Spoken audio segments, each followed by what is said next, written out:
Good morning student, मैं कपिल कुमार चक उम्मीद करता हूँ कि आप सभी लोग अच्छे होंगे और अपना और अपने परिवार का अच्छे से ध्यान रख रहे होंगे। तो बच्चों, आज हम लोग पढ़ेंगे सामाजिक विज्ञान और खंड भूगोल।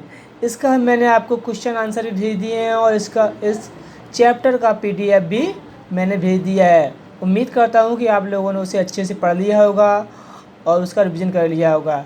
बच्चों, हम लोग आज पढ़ेंगे इस चैप्टर में जो मुख्य बिंदु आए हैं, जो कुछ शब्दावली है, उसके विषय में हम लोग आज पढ़ेंगे। जैसे संसाधन क्या है, संसाधन कितनी प्रकार के होते हैं, संसाधनों का वर्गीकरण, इसके विषय में आज हम लोग पढ़ेंगे। चलो बच्चे, तो हम लोग अपना कोर्स चालू करते हैं। आपका अध्याय कौन सा है? संसाधन एवं विकास। तो हम सबसे पहले पढ़ेंगे संसाधन। संसाधन क्या है? संसाधन हम संसाधन उसे कहते हैं प्रकृति से प्राप्त विभिन्न वस्तुएं जो हमारी आवश्यकताओं को पूरा करने में उपयोग की जाती हैं और जिनको बनाने के लिए प्रौद्योगिकी उपलब्ध है, संसाधन कहलाते हैं।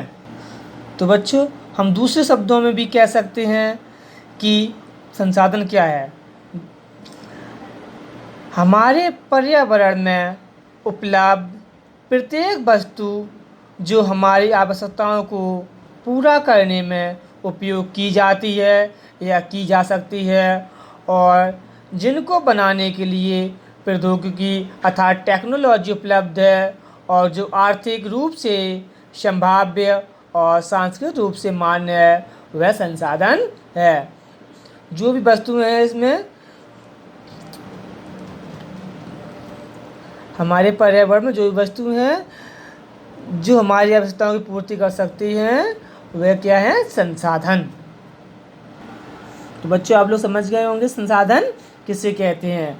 वे सभी वस्तुएं जो हमारी आवश्यकताओं को पूरा करने में उपयोग की जाती हैं और जिनको बनाने के लिए टेक्नोलॉजी उपलब्ध है, वो संसाधन कहलाती हैं। तो बच्चों, आगे देखेंगे हम संसाधनों का वर्गीकरण। संसाधनों का वर्गीकरण कितने आधार पर किया गया है, हम इसे पढ़ेंगे।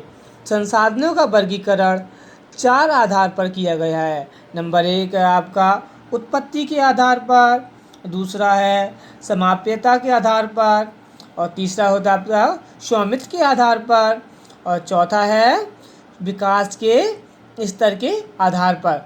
तो बच्चों, हम इसे अब एक एक करके समझेंगे। उत्पत्ति के आधार पर संसाधनों का वर्गीकरण 2 प्रकार से किया गया है, जिसमें नंबर 1 है आपका जैव संसाधन और दूसरा है अजैव संसाधन।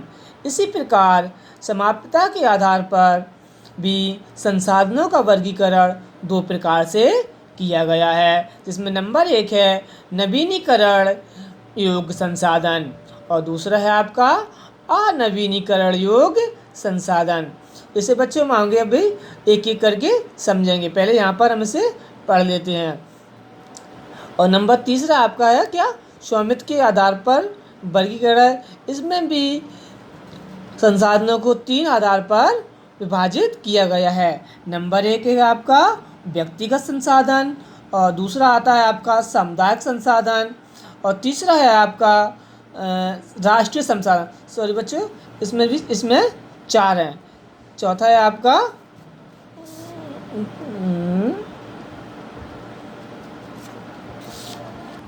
नंबर 4 है आपका अंतर्राष्ट्रीय संसाधन। इसी प्रकार विकास के स्तर के अनुसार स्तर के आधार पर भी संसाधनों को 4 आधार पर बांटा गया है, जिसमें नंबर 1 आपका संभावी संसाधन, दूसरा है विकसित संसाधन और 3 नंबर पर है भंडार और चौथा है संसाधन संरक्षण अर्थात संचित कोष। तो बच्चों, अब हम इसे आगे एक एक करके समझेंगे कि जैव संसाधन क्या है, अजैव संसाधन क्या है। चलो बच्चों, हम लोग अब नंबर आपका है जैव संसाधन। वे संसाधन जो जैव मंडल से प्राप्त होते हैं और जिनमें जीवन व्याप्त होता है, अर्थात वे सभी संसाधन जो जैव मंडल से हमें प्राप्त होते हैं और जिनमें जीवन व्याप्त होता है, क्या कहलाते हैं? जैव संसाधन। जैसे मनुष्य में बच्चों जीवन होता है, वनस्पति जगत, पेड़ पौधे, प्राणी जगत और मत्स्य जीवन, मतलब क्या है कि मत्स्य जीवन, मछलियाँ का जीवन, सब जो जल में रहते हैं वो जीव, और पशुधन आदि क्या है, जैव संसाधन है। इनमें क्या होता है, जीवन प्राप्त होता है और हमें जैवमंडल से प्राप्त होते हैं। ठीक बच्चों, अब हम देखेंगे आगे अजैव संसाधन। अजैव संसाधन क्या है, वे संसाधन जो निर्जीव वस्तुओं से बनते हैं अजैव संसाधन कहलाते हैं। अर्थात वे सभी संसाधन जो निर्जीव वस्तुओं से बनते हैं अजैव संसाधन कहलाते हैं, जैसे चट्टानें, धातुएं इत्यादि। ठीक बच्चों, समझ गए होंगे अजैव संसाधन और जैव संसाधन। उसके बाद हम देखेंगे नवीकरणीय संसाधन, अर्थात नवीकरणीय संसाधन। तो बच्चों ये क्या होते हैं, वे संसाधन जिन्हें भौतिक, रासायनिक या यांत्रिक प्रक्रियाओं द्वारा नवीकृत या पुनः उपयोगी बनाया जा सकता है। अर्थात वे सभी संसाधन जिसे हम पुनः उपयोगी बना सकते हैं वे क्या कहलाते हैं, नवीकरणीय संसाधन। जैसे सौर ऊर्जा, पवन ऊर्जा, जल, वन व वन्यजीव। कौन कौन से, सौर ऊर्जा, पवन ऊर्जा, जल, वन व वन्यजीव, ये क्या है, नवीकरणीय संसाधन। इन्हें क्या किया जा सकता है, इन्हें पुनः उपयोगी बनाया जा सकता है। इसी प्रकार बच्चों हम पढ़ेंगे आगे अनवीकरणीय संसाधन।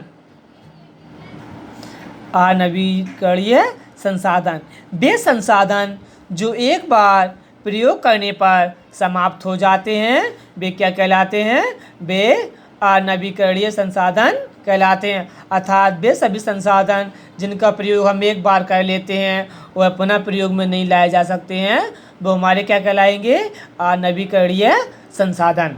ठीक बच्चों, तो उसके बाद आगे यहाँ क्या है, व्यक्तिगत संसाधन। व्यक्तिगत संसाधन क्या होते हैं, वे संसाधन जिनका स्वामी कोई निजी व्यक्ति होता है उन्हें कहते हैं व्यक्तिगत संसाधन। जैसे किसी किसान की ज़मीन, घर, इस पर क्या होता है, इस पर एक निजी व्यक्ति का अधिकार होता है, तो हमारे क्या कहलाएंगे, व्यक्तिगत संसाधन। इसी प्रकार सामुदायिक संसाधन, जिन संसाधनों का स्वामित्व समुदाय या समाज के पास होता है। अर्थात वे सभी संसाधन जिनका स्वामित्व किसी एक व्यक्ति के पास न होकर पूरे समुदाय या समाज के पास होता है, वे कहलाते हैं हमारे सामुदायिक संसाधन। जैसे बच्चों चारागाह, मतलब पशुओं को चराने का स्थान, तालाब, पार्क, शमशान, कब्रिस्तान, ये क्या है, हमारे सामुदायिक साधन। इन पर किसी भी एक व्यक्ति का अधिकार नहीं होता है, इन सभी संसाधनों पर पूरे समाज का अधिकार होता है, तो ये क्या कहलाएंगे, सामुदायिक संसाधन। तो बच्चों आगे पढ़ेंगे आप राष्ट्रीय संसाधन। राष्ट्रीय संसाधन क्या होता है, जिन संसाधनों का स्वामित्व राष्ट्र के पास होता है उन्हें राष्ट्रीय संसाधन कहते हैं। अर्थात जिनका स्वामित्व ना तो किसी व्यक्ति के पास होता है ना किसी समुदाय के पास होता है, बल्कि जिन संसाधनों पर पूरे राष्ट्र का अधिकार होता है उन्हें हम राष्ट्रीय संसाधन कहते हैं। जैसे सरकारी ज़मीन, रोड, नहर, रेल, ये कैसे होते हैं बच्चों, इन पर किसी समुदाय का या किसी व्यक्ति का अधिकार नहीं होता, बल्कि इन पर तो पूरे राष्ट्र का अधिकार होता है, तो उन्हें हम क्या कहेंगे, राष्ट्रीय संसाधन। ठीक बच्चों, आगे देखेंगे अंतर्राष्ट्रीय संसाधन। अंतर्राष्ट्रीय संसाधन कौन से होते हैं, तो बच्चों पढ़ें, जिन संसाधनों का नियंत्रण अंतर्राष्ट्रीय संस्थाओं के द्वारा किया जाता है। अर्थात जिन संसाधनों का नियंत्रण अंतर्राष्ट्रीय संस्थाओं द्वारा किया जाता है उन्हें अंतर्राष्ट्रीय संसाधन कहते हैं। जैसे बच्चों समुद्री क्षेत्र को ले लीजिए आप, ये कैसे होते हैं, अंतर्राष्ट्रीय संसाधन, क्योंकि किसी भी देश के नियंत्रण उस देश के समुद्र तट रेखा से 200 किलोमीटर तक ही होता है। जो भी समुद्र तट होता है उसके 200 किलोमीटर तक ही किसी देश का उस पर अधिकार होता है। उसके बाद 200 किलोमीटर के बाद जो भी क्षेत्र है उस पर किसका, अंतर्राष्ट्रीय संस्थाओं का अधिकार होता है। तो इसलिए हम इसे अंतर्राष्ट्रीय संसाधन कहते हैं। तो बच्चों उसके बाद आगे आता है संभावी संसाधन। संभावी संसाधन कौन से होते हैं? वे संसाधन जो विद्यमान तो हैं, अर्थात मतलब वो संसाधन जो हमारे पास तो हैं, परंतु इनका प्रयोग वर्तमान में नहीं हो सकता, संभावी संसाधन कहलाते हैं। अर्थात वे सभी संसाधन जो हैं तो परंतु उनका प्रयोग अभी नहीं हो सकता है, वो क्या कहलाएंगे? संभावी संसाधन। जैसे गुजरात और राजस्थान में उपलब्ध सौर ऊर्जा और पवन ऊर्जा। क्या क्या? गुजरात और राजस्थान में उपलब्ध सौर ऊर्जा और पवन ऊर्जा। ठीक बच्चों, आगे है विकसित संसाधन। विकसित संसाधन कौन से होते हैं? देखो, जिन संसाधनों का सर्वेक्षण हो चुका है, मतलब जिन संसाधनों का सर्वेक्षण हो चुका है और जिनके उपयोग की गुणवत्ता और मात्रा निर्धारित हो चुकी है, उन्हें कहेंगे विकसित संसाधन। ठीक बच्चों,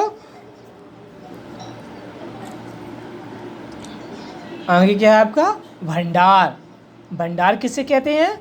पर्यावरण में उपलब्ध वे पदार्थ जो मानव की आवश्यकताओं की पूर्ति कर सकते हैं। पर्यावरण में उपलब्ध वे पदार्थ जो मानव की आवश्यकताओं की पूर्ति कर सकते हैं, परंतु उचित टेक्नोलॉजी के अभाव में वे पहुंच के बाहर हैं। वे क्या कहलाते हैं? भंडार। मतलब जो भी संसाधन हैं जो मानव की आवश्यकताओं की पूर्ति कर सकते हैं, परंतु उन्हें उपयोग करने के लिए हमारे पास अभी कोई भी टेक्नोलॉजी नहीं है, वे क्या कहलाएंगे? हमारे भंडार। जैसे भंडार क्या होगा? हाइड्रोजन ईंधन। इसे अभी हम प्रयोग में नहीं ला जा सकते। ठीक बच्चों, आगे क्या है? संसाधन संरक्षण। संसाधन संरक्षण बच्चों किसे कहते हैं?